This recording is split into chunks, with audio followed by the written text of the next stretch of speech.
Let's do it. So, if you want Chumash, you can follow along. If not, today, again, is sponsored by the Miaskovsky family for Tzudik ben Leib, memory of Tzudik ben Leib, and Atole Rabbe, specifically Gedalia Miaskovsky and his family sponsor. All right, so let's turn to page 78, Parshas Vayeira. Let's see what's going on here. Is Parsha include the Kedah? Kedah, yeah. Hopefully we'll get to talk about it. 78 you said, right? Page 78. Okay, so last week's Parsha, Avram Avinu gave himself a bris, very painful procedure. We actually spoke about why the covenant is on that part of the body. Right? Very interesting place to have a covenant. 76 you said? 78. So we mentioned last week from Rav Yaakov Emden that part of the body is the holiest part of the body because it has the power to imitate God by creating life. And he says that just like anything that has a potential for holiness also has a potential for equal level of destruction. So that part of the body can create a life, which is the holiest thing a person can do, or it could be used as a destructive force and perversions and whatnot. So Avram gives himself a bris, very painful medical procedure, gave it himself, and he's sitting along, and let's see what happens. Vayeira love Hashem belonei mamre v'hu yoshef pesach oel kechom hayom. Hashem appeared to Abraham, and he's sitting at the entrance of his tent in the heat of the day. Vayisa eina vayar v'hinei shloisha anashim nitzavim alav. He raised his eyes and he saw there were 3 men standing upon him. Vayar tzikrazim. He ran out to greet them. Right, he just had this painful procedure, and Avram Avinu, we know, was the epitome of chesed, of kindness. He runs out to greet these strangers. Mepesach ha'oil v'yishtachu arza, and he bowed before them. Vayomer. Adoni, I'll not savor me'alavdecha. Please don't leave me. Don't leave your servant. Yukach namat mayim. Take some water. V'rachatzu v'raglechem. Wash your feet. Interesting. He told them to wash their feet because he thought they were maybe idolaters. You know, the Arabs that were around back then were idolaters, so he wanted them to wash their feet in case they had dust of idolatry on their feet. V'yishanu tachas ha'etz. V'ekha pas lechem. He took bread. V'sa'adu libchem acher ta'avoru. So he did. They made. So they told him, do what you said. Vayimar Abraham olel Sarah. Abraham ran to the tent to his wife Sarah. Vayomer Mahari Shalosh Son Kamach Solos. Get this bread. Lushi Vasiyugos make cakes. Vala Baka Rat Abraham Vayikach Ben Baka Rach Batov. He took these animals, the calves. Vayitin alanar vayimar lazos. So they told his son, told Ishmael to do them. Vayikech chama v'chalav, and he took cream and milk uben abakar asher asa vayitin l'kneim. He put it in front of them. They sat under the tree and they ate. So it's interesting also that Avram got them. There were 3 visitors. He slaughtered 3 separate animals so he could give a tongue to each one because it was a delicacy. Yeah. Tongue is very tasty, except the one time in Israel I had it and I tasted the taste buds and I freaked out. I felt the taste buds in my mouth, and after that I really haven't been able to eat tongue so much. Yeah, it's good. I can eat it when it's like cut up in deli, but once there's like an actual tongue in front of me, I freak out. So these men, as we know, in fact, they were actually angels of Hashem that were sent to Abraham. Now there were 3 missions that these angels had. One was to tell Sarah that she was going to give birth. She was going to finally have a child, have Yitzchak. 2 is that they were going to destroy Sodom. And 3, one angel was sent to heal Abraham, and that was the same angel that went to rescue Lot from Sodom. Now, we see here the Jews are known for their hachnasas orchim, for the way they take care of guests and their hospitality. Abraham was the epitome of that, as my 4-year-old nephew just told me. He was just over. 3, how was he? 4, 5. No, he's 5. I'm sorry, he's 5. Abraham had openings on his tent on 4 separate ways so he could greet visitors wherever they came from. And especially now, after he just had this major operation, It was the heat of the day. The sun was super hot, and Hashem didn't want people bothering Abraham, but still Abraham went and he prepared this amazing feast for the three visitors. And we also learn from here that Hachnasas Orchim. It didn't fit exactly in the thing. It's like a bigger. I don't even know it's hot, but anyway. So Abraham was actually speaking to Hashem, and Abraham left Hashem's presence to go greet these guests. And we learn from here that having guests and treating them hospitably is more important than the accepting God's presence, literally being in front of Hashem. And someone actually told me this, that they were in Bnei Brak, and there used to be a big rabbi there, who recently passed away, named Elia Weintraub. He was kind of a Kabbalist, and he was, this person was, I think, eating at his house, or he was staying with him, and this big Kabbalist had a chavrusa with Rav Chaim Kanievsky every Shabbos. You know Rav Chaim Kanievsky? You heard of him? Right, the biggest rabbi in the world today. For many years, been the biggest rabbi. And when my friend was there, he was sitting with Rav Weintraub. Rav Weintraub, he had his chavrusa with Rav Chaim Kanievsky, but my friend is there at his house. So Rav Weintraub said, "No, I'm not going." He said, "We see from Avraham that it's more important to take care of your guests than to accept the divine presence. So I can forego my chavrusa with Rav Chaim Kanievsky today to take care of my guests." So that's how important taking care of guests are. And that was something that struck me. Growing up in Alpin, I wasn't exposed to the hospitality of Orthodox Jews, but one time, it was like my second time I went to Lakewood for Shabbos, and we got stuck on Route 9 right before the ball on that like little bridge over 522. Remember, we got stuck there, the car just stopped, and we're on our way to Lakewood for Shabbos, and we got out of the car like broke down. Every 3 minutes, a car stopped with a guy, Orthodox guy, says, "You guys going to Lakewood, need a ride?" And the car was packed. There was probably like 6 of us in the car. And then every 5 seconds, someone came and took somebody until there was only one guy left with the car, and to get the car towed away. We all got rides. And then the guy who took me, he had me in his house. I forgot his name. And he had a son. We played Genesis together for a few hours. He was giving me all this food, all this like stuff, and I couldn't believe it. I was like, "Who are these people? Like the nicest people never." Sega Genesis? Oh, okay. We're talking when I was probably like 12. So you're talking about Voracious? No, not that Genesis. The one with the hedgehog and the different kind of Genesis. Sorry, I should have been more clear. But that was something that always stuck out. And we got these midos, we got these attributes from our forefathers, from Avraham Avinu, who was like that. Now, there's 2 mitzvos of being kind to people in the Torah, really. You could, 2, let's say, Torah mitzvos. There's a mitzvah in the Torah called V'halachta b'drachav, to follow in the way of Hashem. So it says, just like Hashem is kind, you should be kind. That's one mitzvah. It's one of the 613 mitzvahs is to imitate God, to be like God. Just like God's merciful, you should be merciful. Then there's another mitzvah in the Torah called Ve'ahavta l'orecha kamocha. You should love your neighbor as yourself. It's very interesting. If you would ask the common person on the street, who said love your neighbor as yourself, they would probably tell you Jesus. Mm-hmm. But it's really from Leviticus. It's in Leviticus. Moshe, God said it. Moshe Rabbeinu said it.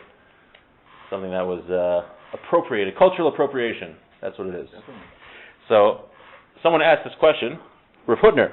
Rav Hutner was a big Rosh Yeshiva in New York, a very big Torah thinker, a leader in Torah thought. Very simple question. Why do you need these 2 separate mitzvahs in the Torah? You have 613 commandments. Usually the Rambam says when you count commandments, for instance, the Torah says keep Shabbos numerous times. Numerous times keep Shabbos. But when you count the 613 commandments, how many times do you count Shabbos? Like twice, a little more than twice, but only one positive commandment to keep Shabbos, one negative commandment to keep Shabbos. You don't keep on counting commandments over and over again. So why do we have 2 commandments here? One, to imitate Hashem, which is to be kind, and we have another mitzvah to love your neighbor as yourself. Why do we need these 2 separate commandments which ostensibly say the same thing? Any theories? Any thoughts? So if it's like 2 or more times it's mentioned, it counts as one commandment? One commandment counts as 613? No, if the Torah says something multiple times, but it's saying the same thing, it's still only counted once in the Rambam's and the list of 613 Yeah, that's commandments. what I was referring to. Right. Now, why does the Torah say it many times? It's to tell us how serious it is. If the Torah repeats something many, many times, it tells us the seriousness of the mitzvah, but it's still only counted one time. So why is it here that we have one mitzvah? I'm going to read what the Rambam says about each one actually. It says, There's a mitzvah of alach b'drachav, go in the ways of Hashem, is that we should be similar to Hashem as much as possible. It says, go in His ways. See here, it says, just like Hashem shows grace, you should show grace to people. Just like Hashem is merciful, so too you should be merciful. Just like Hashem is called pious, you should also be pious. Okay, that's one mitzvah. The other mitzvah, love your neighbor as yourself. So that was mitzvah number 8, I believe. This is mitzvah number 216, maybe 215. We should love each other like we love ourselves. Your love for your fellow should be like the way you love yourself. With your money and with your body. And everything that you have. If you want something, you should want it for your friend. It says, love your neighbor as yourself. So it's very, I was reading a book from Rav Einsteiner. He's a Rebbe in Ner Yisrael, and he suggested, from other rabbis, I forgot their names, that there's actually some differences between the mitzvahs. What if, one second, so we said we have two types of mitzvahs. One type of mitzvah in the Torah is between man and God, and another type of mitzvah is between man and man. So he says the mitzvah of alach b'drachav, to follow in the ways of Hashem, that's a mitzvah between man and God, to be similar to Hashem. The mitzvah to love each other to love your neighbor as yourself, that's a mitzvah between me and my fellow. So there's what's called a nafkamina. Nafkamina is there's going to be a practical difference in halacha, in Jewish law, or the Jewish in the what's called the lumdus of it. I'll give you an example. What if you tried to help your friend, but you were not successful? You wanted to give your friend a ride, he needed a ride, so you drove over to his house and he wasn't there, and he ended up, he had to take Uber and spend all this money, and you couldn't give him a ride. So he says like this, the mitzvah of alach b'drachav you fulfilled. You were following the ways of Hashem, you were being kind, you were being merciful, you were trying to help your friend, so you fulfilled that mitzvah. But the mitzvah to love your friend as yourself and to do something for him that you would do for yourself, in the end of the day, you didn't do it. You didn't help him, so he says you don't fulfill that mitzvah. So he says, if you tried to do the chesed and you didn't do it, you got one mitzvah but not the other. You got the mitzvah of alach b'drachav, to follow in Hashem's ways, but you didn't get the mitzvah of loving your friend. And he says the opposite. Isn't that basic chavana? How so? How do you mean? Well, isn't that basic intention? So that's actually the other difference that he says. Mm-hmm. He says like this, mitzvahs need intent, right? When you read Shema, tonight when we're going to have Ma'ariv and we're going to read Shema, you have to have intent. You have to think, I'm reading Shema, I'm having intent to fulfill the mitzvah of reading Shema. So he says, for the mitzvah of alach b'drachav, which is a mitzvah between me and God, when I'm trying to imitate God, I have to have intent, that I'm trying to become a better person, to be similar to God. But what if I give my friend a ride, and while I'm giving my friend a ride, I don't have intent to, that I'm doing the mitzvah of ahavta orecha kamocha. Do I get the mitzvah even though I didn't have intent? So he says, yes. He says, when it comes to the mitzvah, because I still did it, in the end of the day, I helped my friend. So he says, for that, I don't need intent. I only need intent for the mitzvah between man and God, which I thought was very interesting.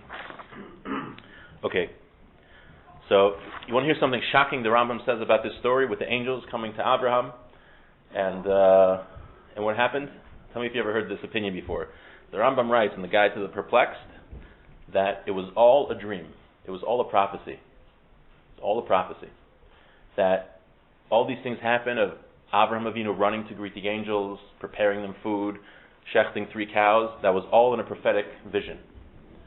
It wasn't in the physical reality. Because he probably needed rest because he was in pain. The drugs wearing off. Right. But he was sleeping because he needed to relax and So the reason the Rambam says that is because the Rambam Shita is, which is similar to the Ramchal, which I'm going to read in a second, is that a human being, we're physical beings. Step back 1 second. There's two types of, let's say, beings in the world: physical and spiritual. Right? Animals are totally physical, pretty much, and angels are spiritual. Humans are the only in between. We have a combination. We're the only being that has the combination of body and soul. But still, our eyes work on a physical level. That is a physical sense. So the Rambam holds that a human being cannot see an angel. No such thing. You can't see an angel. An angel is on a totally spiritual level, and we just don't have the ability to perceive it with our physical senses. And we're going to read the Ramchal in Derech Hashem, and I think he really holds like the Rambam. This is in 151. Derech Hashem, he says, spiritual beings, they are totally detached from physicality. We cannot perceive them with our physical senses. There are two types of spiritual beings. One are souls, and two are the separate creatures. Souls, a person's soul is a spiritual creation. That go into a body. That is tied very strong to the body. And they do different things for the body at different times. And the Nivdalim, they are spiritual creations. When they are two separate beings. One is Kochos, we're not going to talk about right now, and two is angels. Angels are these spiritual beings which cannot be perceived at all from human senses. Now, this is what the Rambam says, and it's a very novel interpretation of the parsha. But the reason he's saying it is because Avram Avinu was a physical being. He would not be able to perceive angels with the physical senses. Now, the Ramban does not like this so much at all, what the Rambam says. First of all, he asks, I should have checked if there's any answers to this. I'm sure there are. So let me just shut that 1 second.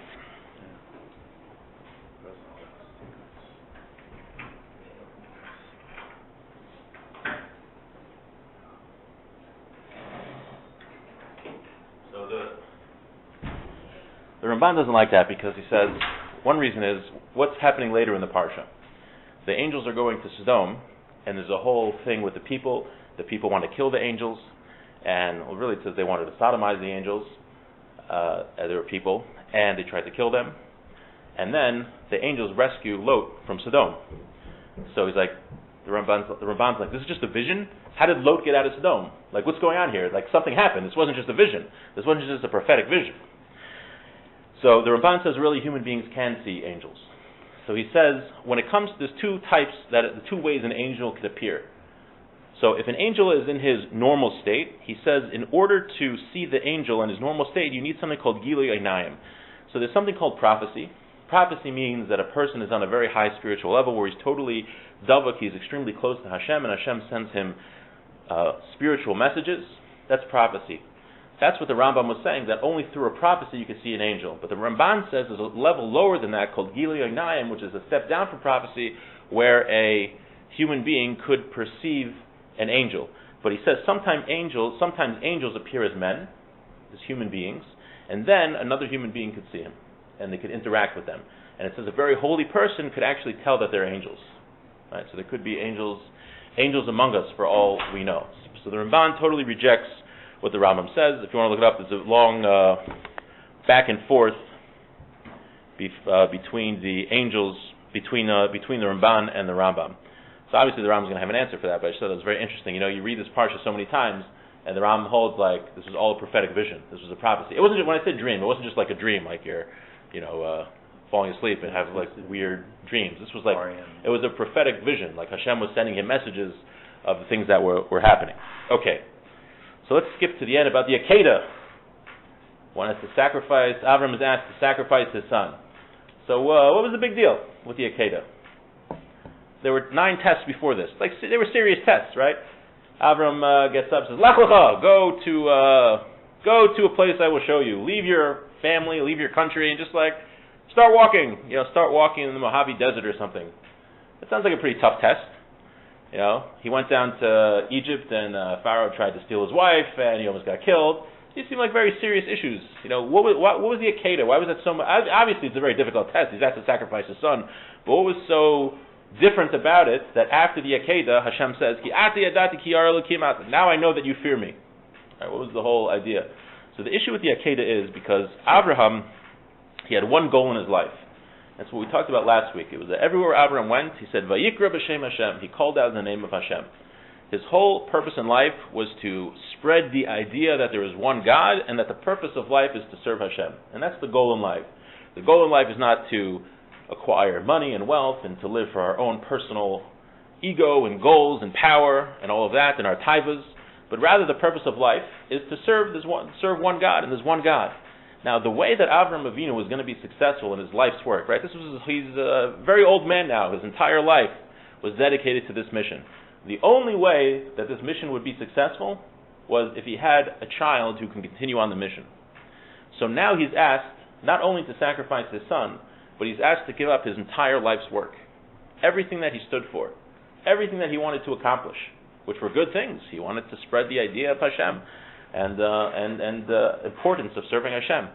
So he was asked to sacrifice that for God, and everything that he worked for, he was asked to sacrifice. That's why the Akedah was so much, was on a different level of test than the rest of the tests, right? Because even before that, before Avram Avinu was ready to sacrifice his son, there could have been a little bit of self-interest, I'm going to be the guy that's known as bringing monotheism into the world. I'm going to be in every history textbook till the end of time. Fifth graders everywhere are going to learn my name. There could have been a little element of haughtiness there. But after the Akedah, that he was willing to give all that up. Why? Because God told him. God tells you to do something, that's it. So he was willing to do that. That shows that all of his motivations were pure. They were all pure. So there's a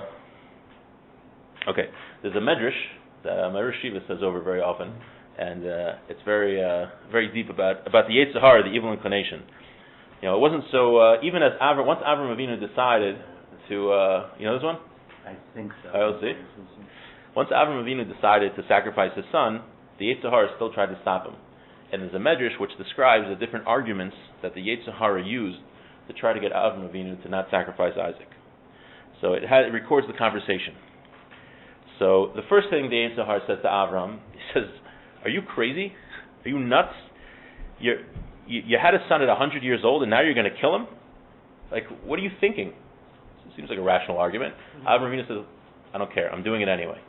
Okay, that didn't work. So the Yetzer Hara says, you realize even if you pass this test, God's just going to give you another test tomorrow, and it's going to be even harder. So, what's the point? Right? Also a good argument. Avram Avinu didn't know there were only 10 tests coming, right? Maybe there were more. So Avram Avinu says, "You know what? Forget it. I'm doing it." And then the Yetzer Hara says, tomorrow you're going to kill your son today, and tomorrow God is going to call you a murderer, and He's going to punish you for doing this, for killing your son. You can't kill people. So Avram Avinu says, "I don't care. I'm doing it."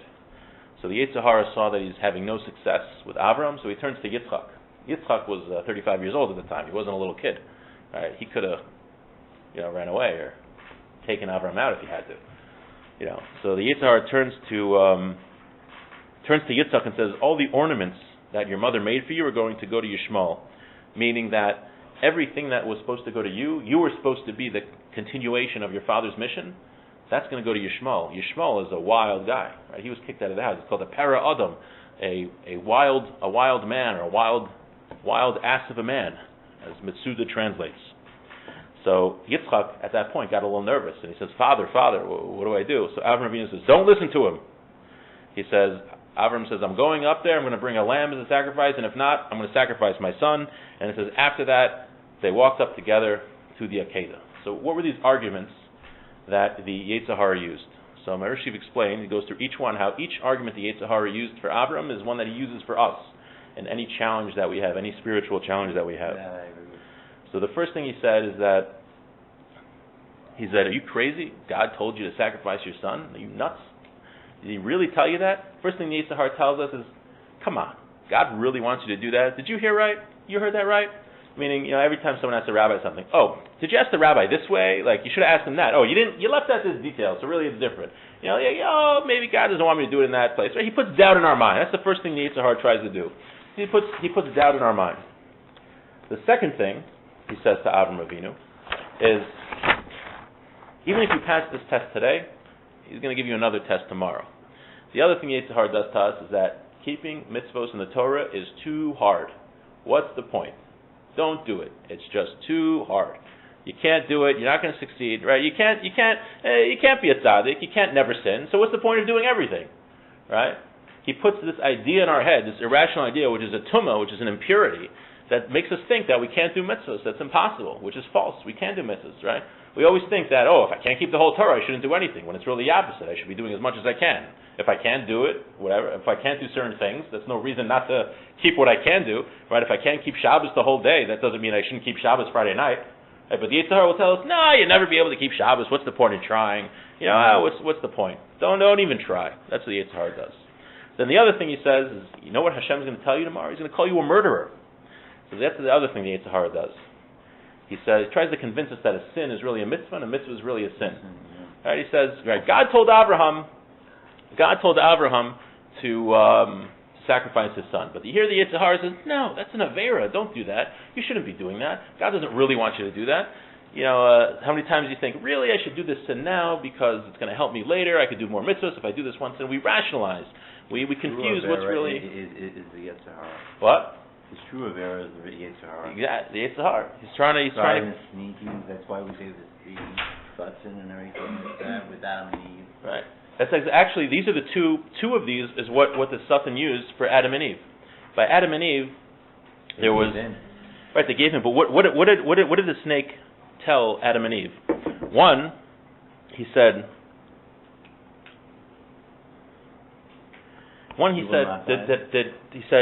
Did God tell you that you can't eat from all of the fruits in the garden? Right? Meaning, what the snake was telling Eve was that today God tells you not to eat from this tree. Tomorrow He's going to tell you not to eat from all the trees. It's going to be impossible. You can't do it. It's impossible. You can't do it. That was one thing. That's the tumah. We think we can't keep the Torah. And the other thing He told them, He told Chava was that if you eat from the tree, your eyes will be open. You'll be like God. That will be the biggest mitzvah. You can serve God so much better if you just eat from the tree. You'll have all this knowledge. It'll be fantastic. He tricks us to think that a mitzvah is an Vayeira. And that's exactly what He's doing to Avram Avinu. Now, what was the fourth thing? The fourth thing that the Yetzer Hara said was he went to Yitzchak. And he said to Yitzchak that, if Avram sacrifices you, his whole life's mission is gone. And it's all going to go to Yishmael. And that's when Yitzchak got a little nervous. Why did he get nervous? One was because Yitzchak never heard God tell him to be sacrificed, only to Abraham. And the other thing is because what the Yetzer Hara said was true. If Yitzchak would be killed, then Avram's life mission would be done, and you would have this crazy Yishmael who would inherit everything from Avram, and everything that Avram worked for his entire life will be destroyed. And it was true. That's why Yitzchak got nervous. So he said, Father. So Avram says, no, Apal Pikein, we're going up. Why? Because Avram knew. People like to make cheshbonos, like to think, I can honor Hashem the best if I do this. I can be lenient on a few laws and a few halachas, and I could bring so many people into Judaism if I just be lenient on these few laws. And that's how the conservative movement started. They said, you can drive to shul on Shabbos, you could do this, you could do that, right? They took on, you can have mixed seating in the synagogue, and at the time it works. In the 60s and 70s, people were flocking to the conservative temples. Now you only need to look in Manalapan to see what's going on in all the temples that tried to change the Jewish law to get people to come in. They thought they were doing a mitzvah. They were doing a lishma. They thought they were trying to save Judaism. The mistake that they made is that you don't make what's called cheshbonos to save Judaism. You just do what God says. And here, first of all, what they trying to change it was wrong. It wasn't even going to work in the first place. Change it. But here, what the Yetzer Hara was telling Yitzchak was true. If you die, that's it. Avram's mission is dead. Nobody's going to know about Hashem. And Avram said, no, we're doing it anyway. Why? Because Hashem told me to do it, period. When it comes to you making a decision, all these factors and these scales, do I do this, do I do that? What it boils down to is, what did God tell me to do? What does God want from me? I don't have to be smarter than God. I heard Rabbi David Orlovsky say, he was in an organization where they tried to do outreach to Jews, bring them into Torah. And he said that one of the people used to tell him, we have to be lenient on this law and be lenient on that law because we want people to come, and if we're not lenient on these laws, people won't come. So he told them, he says, there's a God. Meaning, we have to do what we have to do. Of course we should reach out to people, but you don't compromise your values, even if you have the most pure intention. There's a God. God told us to do a certain thing, and if we do the right thing, God will help us. And obviously we know what happened. Avram Avinu went to the mountain with Yitzchak, and he sacrificed the ram. And it was because of this story that says, Gufa, because of this, that Avram Avinu conquered this test where his whole life's work would have been gone. He was willing to do that because God told him. Because every cheshbon, such a convincing argument. Don't sacrifice your son. You worked your entire life to teach the world about God. And like we're learning in Derech Hashem, in Das Tunis, the whole purpose of the world is to recognize that there's one God. So I'm going to destroy the whole purpose of the world if I sacrifice my son. That's the most powerful argument you can make. Abraham says, I don't care. God told me to do this. I'm doing this. That's why it was such an important test. And that's why I saw in Rav Moshe Einstein, his book, he's the father of the Rabbi Einstein I quoted earlier, that philosophers ask, they like to think about, is there any time where a person should disobey God? Like a lot of, you hear even quote-unquote Orthodox rabbis say this.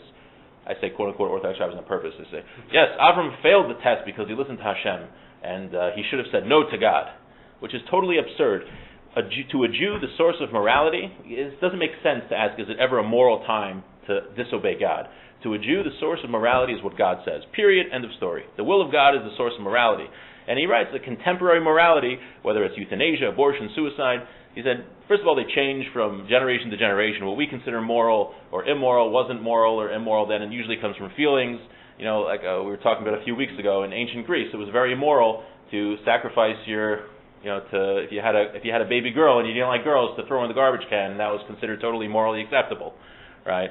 Or back if you lived in the time of Molech, it was like totally normal. Instead of going to a bar mitzvah, you went to a ceremony where they took the 13-year-old boy and threw him in a fire, and everyone danced around, and I guess they didn't get him sparring because there wouldn't be a point. But that was considered moral back then. To a Jew, the source of morality is the will of Hashem. Period. End of story. But that's how we see how the way the Yetzer Hara tried to trick Avram is the way he tricks us. But since Abraham, when we learn anything about the Avos, the forefathers, Avram, we're not just learning these stories that happened to our ancestors, but all of these traits that they had, they bequeathed to us. We have inside of us this power of self-sacrifice, of serving Hashem through the most difficult times, because Avram did it. Because of our forefathers, they had a spiritual power where they gave to us all of that spiritual energy, and we have that. That power is within us. We have the strength because of Abraham.